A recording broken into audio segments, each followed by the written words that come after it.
जबकि आका करीम सल्लल्लाहु तआला अलैहि वसल्लम ने इरशाद फरमाया सौतानी मलऊनानी फिद दुनिया वल आखिरा, दो आवाजें ऐसी हैं कि जो दुनिया में भी मलऊन हैं और आखिरत में भी मलऊन हैं, आखिरत में भी उन पर लानत होती है। वो दो आवाजें क्या है? फरमाते हैं मिज़बारुन इंदा नेमतिन, किसी नेमत अगर किसी को दी जाए, नेमत के वक्त ढोल ताशे बजाना, अल्लाह पाक उस आवाज पर लानतें फरमाता है। दुनिया में भी वो मलऊन है और आखिरत में भी उस पर लानत होगी। लिहाजा जो उसको सुनेगा या सुनवाता है, अपने घरों में ऐसी महफिलें सजाते हैं खुशी के मौके पर, बिलाशुबा वो जो है लानत के काम करते हैं, खुद भी गुनाहों में मुब्तला होते हैं, दूसरों को भी गुनाहों में मुब्तला करते हैं। ऐसों का बड़ा वबाल है, खुद भी गुनाह मोल लेते हैं, दूसरों को भी उस गुनाह में शरीक करते हैं। जबकि ऐसी आवाज को, गानों की आवाज को, बाजों की आवाज को अल्लाह के रसूल सल्लल्लाहु अलैहि वसल्लम ने फरमाया कि दुनिया में भी इस पर लानत होती है और आखिरत में भी इस पर लानत, आखिरत में भी इसकी सजा दी जाएगी, दुनिया में भी इसकी नहूसत होगी और आखिरत में भी इसका खमियाजा भुगतना है। और एक आवाज मुसीबत के वक्त आहो फुका करना, चिल्लाना, नाशुक्री जैसे अल्फाज बोलना, ये भी मलऊन है।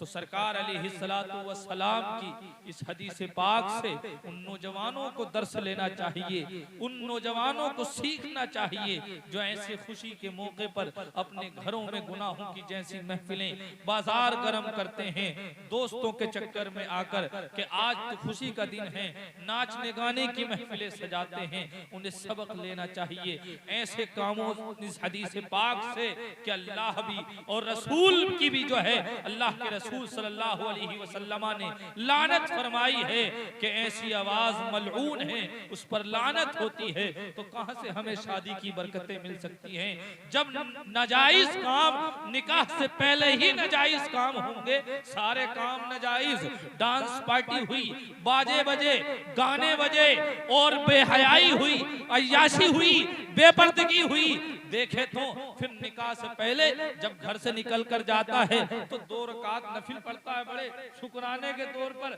जैसे बड़े अच्छे काम इसने किए हो, रात रात इबादत की हो, इन्होंने पूरी रात भर इबादत की हो। अरे काम तो ये था कि रात में अल्लाह का जिक्र करता, कुरान की तिलावत करता, फिर देख के निकाह की बरकतें तुझे कैसे हासिल होती है। निकाह की तो यार वो बरकतें हैं कि सरकार अलैहिस्सलातु वस्सलाम ने हदीस पाक में आता है, हजरत उमर रज़ी अल्लाह ताला अन्हु का बयान है, इसको हदीस भी कह सकते हैं, हजरत उमर का कौल भी कह सकते हैं। हजरत उमर फरमाते हैं मुझे ताज्जुब है कि लोग जो है रिस्क की तंगी, रिस्क को गैर चीज में तलाश करते हैं, किसी दूसरी चीज में तलाश करते हैं, निकाह से बचते हैं। हालांकि अल्लाह ने रिस्क का तो वादा निकाह में फरमाया है, निकाह में रिस्क का वादा फरमाया है। कुरान में फरमाता है इन यकूनु फुकरा युगनिहुमुल्लाहु मिन फज़ली, अगर वो फकीर होंगे अल्लाह पाक अपने फजलो करम से उन्हें मालदार फरमा देगा, उन्हें मालदारी अता फरमा देगा। तो निकाह की तो वो बरकतें हैं कि माल भी मिलता है, रिस्क में बरकतें भी होती हैं। और सरकार ने इरशाद फरमाया कि निकाह के जरिए इंसान का ईमान मुकम्मल हो जाता है। आधा ईमान है निकाह और आधे में उसे अल्लाह से डरना चाहिए। जिस निकाह के बारे में इतनी नेमतें हो, जो निकाह एक अजीम नेमत, उसमें यार हम ऐसे गुनाह करें, इतनी जो है गुनाहों के काम करें, अय्याशियां करें, बेहयाइयां करें और बेपर्दगी करें। आज हमारे घरों का माहौल क्या है देख लिया जाए, शादी के मौके पर होता है, कोई महरम गैर महरम की तमीज नहीं होती है, ना बाप को परवाह होती है कि बेटी क्या कर रही है, बाप बेटी के सामने बेहयाई करती है, बहन भाई के सामने बेहयाई करती है, ना तो बाप की गैरत उसे ललकारती है, ना भाई की गैरत उसे ललकारती है। बहन भाई के सामने, गैरों के सामने बेपर्दा फिरा करती है, बेटी बाप के सामने बेपर्दा फिरा करती है। कहां गई यार हमारी गैरत, कहां गई उस बाप की गैरत कि अगर किसी कोई कुछ एक जुमला बोल दे तो बाप डंडा लेकर तैयार हो जाता है, भाई लड़ने के लिए तैयार हो जाता है। लेकिन ऐसे मौके पर खुद ही भाई गैरों के सामने उसे बेचता है, खुद ही बाप गैरों के सामने उसे बिठाता है और फोटो खिंचवाता है, वीडियो बनवाता है। कहां जाती है बाप की गैरत ऐसे मौके पर, कहां चली जाती है भाई की गैरत ऐसे मौके पर? क्या अब गैरत नहीं है हमारे अंदर? क्या बाप की गैरत नहीं है? फिर कहते हैं हमारा मुआशरा खराब है, हमारा समाज खराब है, हमारी बेटी जो है हमारी फरमाबरदार नहीं है, चाल चलन सही नहीं है। चाल चलन हमने बिगाड़े हैं, हमने अपनी बेटी को बिगाड़ा है। अगर बाप गैरतमंद होता तो बाप पर्दा कराता, भाई के अंदर गैरत होती भाई पर्दा कराता। लेकिन आज यहाँ पर तो माहौल ही दूसरा होता है जनाब। हमारे घरों की शादियों का माहौल ही दूसरा होता है, सिस्टम ही दूसरा होता है। ना बाप को पता है बेटी कहाँ है, ना भाई को पता है बहन कहाँ है, बहन का दुपट्टा कहाँ है, बहन किस आलम में है, उसे परवाह नहीं होती है। खुशी का आलम होता है, नौजवान उसे ताड़ता है, गैर उसे ताड़ते हैं। लेकिन बाप की ना गैरत जवाब देती है, ना भाई की गैरत उसे जवाब देती है। होश के नाखून लेने चाहिए। ऐसे मौके पर हमें अपनी इज्जतों की परवाह करनी है, बहनों की इज्जतों की परवाह करनी चाहिए, बेटियों की इज्जतों की परवाह करना चाहिए, माओ की भी इज्जतों की परवाह करनी चाहिए। ऐसे मौके पर हमें गैरत का सामना करना है, हमें जो है गैरत अब दिखानी है। अगर हमारे पास गैरत ईमानी है और इंसानी गैरत है तो हम अपनी बेटियों को पर्दा कराएं, अपनी माओ बहनों को पर्दा कराएं। ऐसे मौके पर ख्याल रखें कि बेपर्दगी ना होने पाए, बेपर्दगी ना होने पाए। जब ऐसे मौके पर हमारे घरों में छूट होगी, गैर की नजर पड़ेगी, जो है गैर उसे देखेगा, कैसे आलम में देखता है। न उस वक्त भाई की गैरत होती है, न यार बाप की गैरत होती है। निकाह की इतनी पाकीज़ा महफिल, निकाह जैसी इतनी अजीम नेमत कि जिसके बारे में सरकार ने इरशाद फरमाया कि आधा ईमान निकाह है, उस जैसी नेमत को हमने तमाशा बनाकर रख दिया है। कहां से हमें उसकी बरकतें हासिल होंगी यार, कहां से हमें उसके फैजान होंगे, कहां से हमें उसकी बरकतें हम लूटेंगे। फिर कहते हैं फौरन तलाक हो जाती है, या 2 महीने 3 महीने में रुके। आज यही हो रहा है, अक्सर तलाकों की जो है तलाकें बढ़ गई हमारे मुआशरे में, हमारे समाज में। तो 3 महीने बाद बहू आती है, चूल्हा उसका अलग कर लेती है। फिर माँ भी कहती है, बाप भी कहते हैं कि बेटा फर्माबरदार नहीं है, शादी से पहले तो बड़ा फर्माबरदार था, लेकिन शादी के बाद जो है सुनता ही नहीं है हमारी।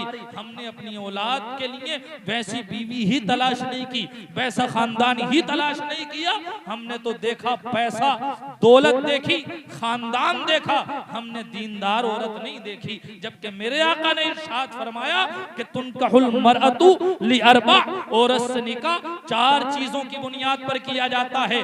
4 चीजें की बुनियाद पर लोग निकाह देखकर करते हैं, 4 चीजें देखते हैं औरत के अंदर निकाह करते हैं। फरमाते हैं लिमालिहा, कोई उसके माल को देखता है, कोई उसकी दौलत को देखता है। वली जमालिहा, कोई उसके जमाल को देखता है, कोई उसके हुस्न जमाल पर फरेफ्ता हो जाता है, कोई उसकी खूबसूरती पर फरेफ्ता हो जाता है। वली हसबिहा, कुछ लोग उसके हसब व नसब को देखते हैं, खानदान को देखते हैं, खानदान ऊंचा है, पैसे को देखते हैं, कुछ दौलत को देखते हैं, कुछ हुस्न जमाल को देखते हैं, कुछ खानदान को देखते हैं। वली दीनिहा, सरकार फरमाते हैं, और कुछ लोग वो हैं जो दीन को देखते हैं। दीनदार है तो शादी करते हैं, दीनदार नहीं है तो शादी नहीं करते हैं। सरकार ने फरमाया औरतों जो है औरत से निकाह 4 चीजों की बुनियाद पर लोग करते हैं। कोई मालो दौलत को देखकर, कोई हुस्न जमाल को देखकर, कोई हसब व नसब को देखकर, खानदान को देखकर, और कोई दीन को देखकर। सरकार ने फरमाया दीनदार को तरजीह दो, दीनदार अगर औरत है तो निकाह करो, दीनदार को तरजीह दो, दीनदार को इख्तियार करो, क्योंकि अगर दीनदार होगी तुम्हारी दुनिया में भी काम आएगी और आखिरत में भी।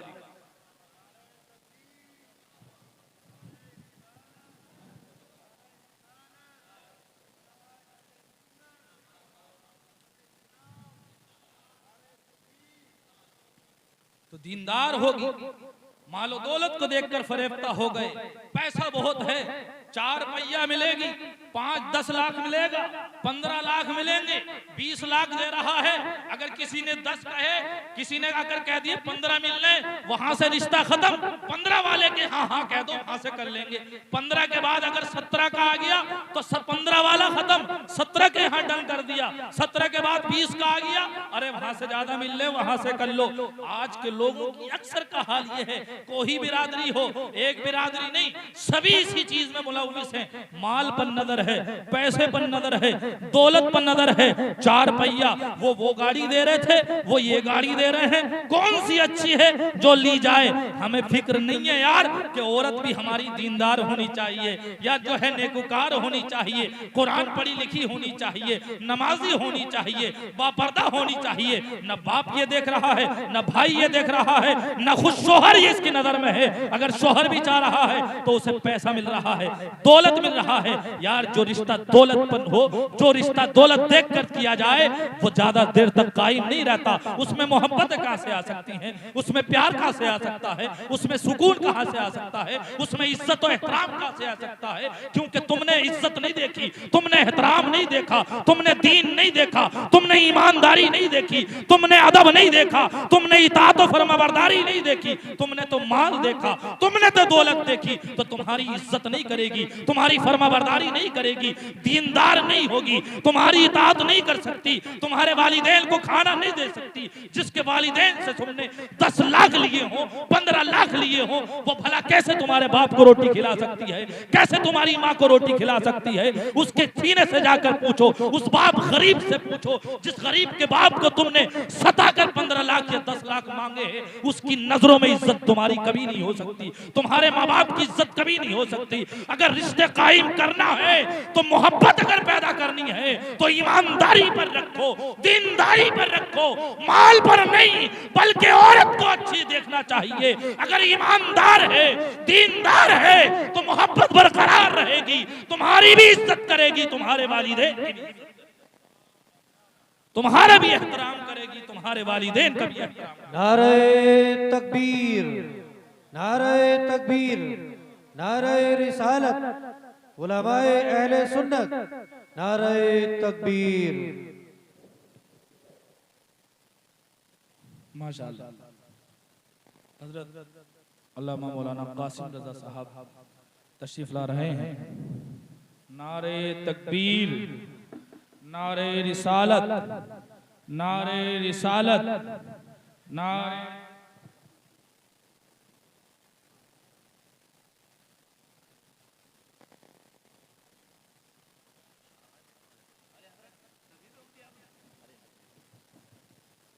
नारे रिसालत, मजहब इस्लाम, मसलके आला हजरत, उलमाए अहले सुन्नत, हजरत मौलाना मुफ्ती मोहम्मद कासिम रज़ा साहिब क़िबला, मुफ्ती मोहम्मद तैयब रज़ा साहिब क़िबला। नारे तकबीर, नारे रिसालत। दुरूद पाक पर अल्लाहुम्मा सल्लि अला सय्यिदिना व शफीइना व हबीबिना मौलाना मुहम्मद व बारिक व सल्लिम सलातन व सलामुन अलैका या रसूलल्लाह सल्लल्लाहु तआला अलैहि वसल्लम। चूंकि हजरत तशरीफ ले आए, मैं अपनी गुफ्तगू इंशाअल्लाह खत्म कर रहा हूँ। जो हदीस मेरे जहन में थी और उसको मुझे बताना था, खैर इंशाअल्लाह फिर कभी इंशाअल्लाह बयान किया जाएगा। इस आखिरी हदीस जो मैंने आप हजरात के सामने एक हदीस रखी कि सरकार ने फरमाया तुनकहुल मरअतु लिअरबा, औरत से निकाह 4 चीजों की बुनियाद पर किया जाता है।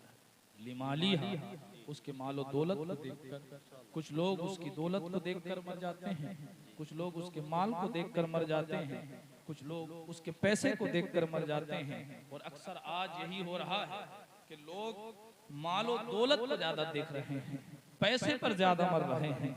उन्हें मतलब नहीं है कि हमारी बीवी दीनदार हो या नहीं हो, उन्हें तो मतलब ये है कि माल कहाँ से ज्यादा मिलेगा, पैसा कहाँ से ज्यादा मिलेगा, दौलत कहाँ से ज्यादा मिलेगी। अक्सर नौजवानों की सोच ही हो चुकी है, अक्सर खानदानों की सोच ही हो चुकी है। वालिदैन भी चेहरे पर दाढ़ी है, 5 वक्त का नमाजी भी अगर है, पहली बात तो नमाजी बहुत कम है, अगर है भी तो वो भी यही कह रहा है कि वहां से 10 मिल रहे थे, हमने करा। मांगते नहीं है, मांगता कुछ ना, वो आ रहे थे वो दे रहे थे इतना, वो गाड़ी दे रहे थे वो इतना दे रहे थे, लेकिन मांग भी रह दिया, कह भी दिया और मांगता कुछ नहीं है, मांगता कुछ नहीं है। तो खुदारा अगर अपनी बहनों का रिश्ता करें या भाइयों का रिश्ता करें या बेटों का रिश्ता करें तो सरकार की इस हदीस पर अमल करें। अगर इस हदीस पाक पर अमल हो गया तो इंशाअल्लाह हमारे मुआशरे में, समाज में इनकलाब पैदा हो जाएगा। इनकलाब बर्पा हो जाएगा। बिलाशुबा सरकार ने फरमाया कि औरत से निकाह 4 चीजों की बुनियाद पर किया जाता है। लिमालिहा, मालो दौलत की बुनियाद पर, वली जमालिहा, उसकी खूबसूरती की बुनियाद पर, उसको बहुत ज्यादा कोई खूबसूरत होती है, खूबसूरती पर मर गए, पता नहीं नमाजी भी है या नहीं है, स्टाइल को पसंद कर रहे हैं, बाल खोलने वाली हो, खूबसूरत हो, आंखें मोटी मोटी होनी चाहिए, लंबी होनी चाहिए, बाल भी छोटे नहीं होने चाहिए, सेहतमंद भी होनी चाहिए, खूबसूरती भी भला की होनी चाहिए, कुरान पढ़ी हुई हो या ना हो, नमाज आती हो या ना हो, नमाज ढंग से हो ना हो, पर्दा आता हो या ना हो, लेकिन नहीं खूबसूरत होनी चाहिए, बस बाकी कोई चीजों से मतलब नहीं है। तो सरकार ने फरमाया कुछ लोग उसकी खूबसूरती को देखते हैं, फरमाया वली हसबिहा, और कुछ लोग उसके खानदान को देखते हैं, बड़े ऊंचे खानदान की है, ऊंचे खानदान की हो, प्रधान की बेटी हो, तब शादी करेंगे, या भैया कितने हैं, खानदान बड़ा हो, लठ चलाने सबसे पहले वही आते हैं, तो ऊंचे खानदान को देखते हैं, दीनदार हो या ना हो, बात प्रधान की आ गई, प्रधान की बेटी है, पिछले प्रधान रह चुके हैं, 15 साल से प्रधानी इन्हीं के पास थी, और इतनी पुराने प्रधान हैं, पैसा भी होगा, खानदान भी है, इज्जत भी है। सरकार ने फरमाया कुछ लोग उसके खानदान को देखते हैं, सरकार ने फरमाया वो वली दीनी, हाँ, लेकिन कुछ लोगों की नजर उसके दीन, बेशक बेशक कुछ लोगों की नजर उसके दीन पर रहती है, दीनदारी को देखते हैं। तो सरकार ने फरमाया फज़फर बिज़ात दीन, दीन वाली को तरजीह दो, दीन वाली को तरजीह दो। माल हमेशा नहीं रहने वाला, खूबसूरती हमेशा नहीं रहने वाली, हसब और नसब काम नहीं आएगा। कयामत में अगर कुछ काम आएगी, तुम्हारी बच्चों की अगर कोई चीज तरबियत करेगी, और तुम्हारे बच्चों के अगर कुछ काम आएगा, बीवी का पैसा नहीं, बीवी की दौलत नहीं, बीवी की खूबसूरती तुम्हारे बच्चों की तरबियत नहीं करेगी, ऊंचा खानदान तुम्हारे बच्चों की तरबियत नहीं करेगा, तुम्हारे बच्चों की तरबियत उसकी दीनदारी करेगी। अगर औरत दीनदार है, तुम्हारी भी जन्नत हो जाएगी, तुम्हारे बच्चों को भी तरबियत अच्छी होगी, तुम्हें दुनिया में भी जन्नत मिल जाएगी। और दुनिया में जब जन्नत मिल गई और दुनिया में तुम्हें उसने नेक बना दिया, नेक बीवी मिल गई, तो कसम खुदा की बीवी अगर नेक हो और मिल जाए तो शोहर को भी नेक बना देती है, इल्ला माशाअल्लाह। लेकिन उसकी कोशिशों से शोहर नेक बन जाता है, नमाजी बन जाता है, गुनाह छोड़ देता है, और जब नमाजी बन जाएगा, नेक बन जाएगा, तो इंशाअल्लाह दुनिया भी कामयाब हो जाएगी और आखिरत में भी कामयाबी मिल जाएगी। तो लिहाजा अल्लाह रब्बुल इज्जत का खौफ अपने दिलों में पैदा करो। इन नौजवानों, अल्लाह के रसूल सल्लल्लाहु अलैहि वसल्लम ने इरशाद फरमाया इग़तनिम खमसन क़ब्ल खमसिन, 5 चीजों से पहले 5 चीजों को गनीमत जान लो, उनसे फायदा हासिल कर लो। 5 चीजें कौन सी हैं? शबाबा का क़ब्ल हरमी का, अल्लाह ने जवानी दी है तो अपनी जवानी को गनीमत जानो और उसमें फायदा हासिल कर लो। कहीं ऐसा ना हो कि जवानी तुम्हारी गुनाहों में ढल जाए, जवानी तुम्हारी अय्याशियों में ढल जाए, और जब बुढ़ापा आए, जब इबादत की तुम में ताकत न रहे, तब तुम्हें अक्ल नसीब हो और फिर इबादत करने की कोशिश करोगे तो इबादत की तुम्हारे पास ताकत नहीं होगी। आरज़ू तो होगी, तमन्ना तो होगी, लेकिन इबादत के लिए आज़ा नहीं होंगे, ताकत नहीं होगी, पावर हासिल नहीं होगी। तो सरकार ने फरमाया ए नौजवान, इग़तनिम खमसन क़ब्ल खमसिन शबाबका क़ब्ल हरमिका, अल्लाह ने जवानी दी है तो उस जवानी को बुढ़ापे से पहले गनीमत जान लो, गनीमत जान लो। फरमाया व सेहतका क़ब्ल सक़मिका, और अपनी सेहत अल्लाह ने तुम्हें दी है तो बीमारी आने से पहले पहले, बीमार होने से पहले पहले अपनी सेहत को गनीमत जान लो, अपनी तंदुरुस्ती को गनीमत जान लो। तंदुरुस्ती में अल्लाह की इबादत कर लो, उसका जिक्र कर लो। कहीं ऐसा ना हो कि जब तंदुरुस्ती चली जाए, सेहत चली जाए, फिर अल्लाह की बारगाह में तौबा करो तो इबादत के भी लायक न रहो, इबादत के भी काबिल ना रहो। सरकार ने फरमाया और जो है अपनी फकीरी आने से पहले मालदारी को गनीमत समझ। मालदारी अगर तेरे पास है तो उसको, उस माल को अच्छी राहों में, अल्लाह की राहों में खर्च कर, गरीबों पर लुटा, फकीरों पर लुटा, मसाजिद पर खर्च कर, मसाजिद पर खर्च कर, बेवाओं का ख्याल रख, घमंड ना कर, तकब्बुर ना कर, गुरूर ना कर। कहीं ऐसा ना हो यही पैसा, यही दौलत तेरे लिए आखिरत में जाने वबाले जान बन जाए और तेरे गले में सांप का तोक पहनाकर डाला जाएगा तो तुझे वो याद आएगा, काश इस पैसे को मैं अल्लाह की राह में खर्च कर लेता तो आज मुझे ये अंजाम देखना ना पड़ता। फरमाया और अपनी मौत से पहले अपनी जिंदगी को गनीमत जान लो। अल्लाह ने जिंदगी दी है तो इस जिंदगी को गनीमत जानो, मरने के बाद अमाल का मौका नहीं दिया जाएगा। ये दारुल अमल है, इसी में अमल का वक्त है, यही अमल का मौका है, यही अमल की दुनिया है। मरने के बाद दारुल अमल नहीं, दारुल जज़ा है, वहां तो बदला दिया जाएगा। अगर अमाल अच्छे हैं फमन यअमल मिस्काल दर्रतिन खैरन यरा व मन यअमल मिस्काल दर्रतिन शर्रन यरा। जो नेकी करेगा वो जो है उसको भी देखा जाएगा, उसको भी दिया जाएगा, उसका बदला वो देखेगा, उसकी जज़ा उसे दी जाएगी। और जो बुराई करेगा जर्रा बराबर, जो जर्रा बराबर बुराई करेगा बुराई का भी बदला उसे दिया जाएगा। वो दारुल जज़ा है, ये दारुल अमल है, दारुल इम्तिहान है, दारुल इब्तिला है। यहाँ जितने अमल कर लो मौत से पहले अपनी जो है मौत जिंदगी में जो है अमल कर ले। और फरमाया अपने अल्लाह ने तुम्हें फराग दिया है, अल्लाह ने तुम्हें खाली औकात दिए हैं तो अपनी मसरूफियत के औकात से पहले पहले खाली औकात में अल्लाह का जिक्र कर लो, इसको गनीमत जानो, अल्लाह की इबादत कर लो। हमें सबको मौत आनी है, हमें सबको कब्र में सोना है, अपनी कब्र की तैयारी करते रहना चाहिए। हर वक्त हर जिंदगी के लम्हे पता नहीं किस लम्हे हमें मौत आ जाए और फरिश्ता हमारी रूह कब्ज करने के लिए आ जाए, कोई पता नहीं। लिहाजा हर हाल में अल्लाह का जिक्र करते रहें, गुनाहों से बचते रहें। अल्लाह रब्बुल इज्जत हम सबको आखिरत की तौफीक अता फरमाए, तैयारी की, और हमारे गुनाहों को माफ फरमाए। मेरे बोलने में आप हजरात के सुनने में जो भी गलतियां लफ्ज़िशें हो गई हों, लफ्जी या मानवी जो है क़स्दन या अमदन, अल्लाह रब्बुल इज्जत उन गलतियों को माफ फरमाए। मैं भी इस्तिग़फ़ार करता हूँ, तौबा करता हूँ, आप भी यही नियत करें, इस्तिग़फ़ार करें। अस्तग़फ़िरुल्लाह रब्बी मिन कुल्ली ज़ंबिन व अतूबु इलैहि। कलमा शरीफ पढ़ें, ला इलाहा इल्लल्लाहु मुहम्मदुर रसूलुल्लाह सल्लल्लाहु तआला अलैहि वसल्लम। व आखिरु दावाना अल्हम्दुलिल्लाहि रब्बिल आलमीन।